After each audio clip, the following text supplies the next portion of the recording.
സിംപ്ലൈറ്റിനൊക്കെ സമ്മതിക്കും കേട്ടോ. കാരണം മൂപ്പര് ഇപ്പൊ കുറച്ച് മുന്നേ ഈ കോവിഡിന്റെ ഒക്കെ ആ ഒരു സമയത്ത്, അതിന് മുന്നേയും അതിന്റെ ശേഷമൊക്കെ ആയിട്ട് മൂപ്പര് നല്ല ഫുഡ് ബ്ലോഗ് ചെയ്ത ആളാണ്.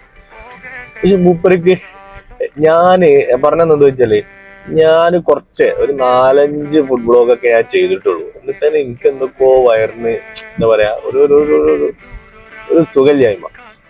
അപ്പൊ മൂപ്പരൊക്കെ എത്ര ഫുഡ് ബ്ലോഗ് ചെയ്തിട്ടുണ്ട്. മൂപ്പർക്കൊന്നും ഇതുമായിട്ടുള്ള, കാരണം ഹോട്ടലിൽ നിന്ന് കഴിക്കുന്ന ഭക്ഷണം മറ്റു കാര്യങ്ങളൊക്കെ ആയാലും ഞാൻ കഴിക്കലുണ്ട്, ഇല്ല എന്നല്ല. പക്ഷെ ഇങ്ങനെ സ്ഥിരമായിട്ട് ഇങ്ങനെ അടുപ്പിച്ച് ചെയ്തപ്പോഴേ എനിക്കൊരു സുഖം കിട്ടില്ല. ഇങ്ങനെ ഫാസ്റ്റ് ഫുഡ് ആയപ്പോഴേ മൂപ്പറൊക്കെ ഞാൻ സമ്മതിച്ചു. കാരണം എത്ര ഫുഡ് ബ്ലോഗ് ചെയ്തിട്ട് മൂപ്പർക്ക് ഇങ്ങനത്തെ പ്രശ്നങ്ങളൊന്നും ഉണ്ടായിട്ടില്ല. അമ്മാവായാലോ. അപ്പൊ ഞാന് പിന്നെ തീരുമാനിച്ചാണ്, ഇടക്കിടക്ക് ഇങ്ങനെ എന്ത് ചെയ്യാം, ഫുഡ് ബ്ലോഗ് ഇങ്ങനെ ചെയ്യാം. എപ്പോഴും ഇങ്ങനെ ചെയ്താൽ ശരിയാവില്ല. ഫാസ്റ്റ് ഫുഡ് കാര്യങ്ങളൊക്കെ ആകുമ്പോൾ നമ്മുടെ ശരീരത്തിനും ആയാലും നമ്മുടെ വയറിനൊക്കെ ആയാലും ഭയങ്കര കംപ്ലൈന്റ് ആവും. വെറുതെ ഓരോന്ന് വരുത്തി വെക്കണ്ടല്ലോ. തിന്നണം, എന്താ പറയാ, ജീവിക്കാൻ വേണ്ടി തിന്നണം, തിന്നാൻ വേണ്ടി ജീവിക്കരുത് എന്നാണല്ലോ.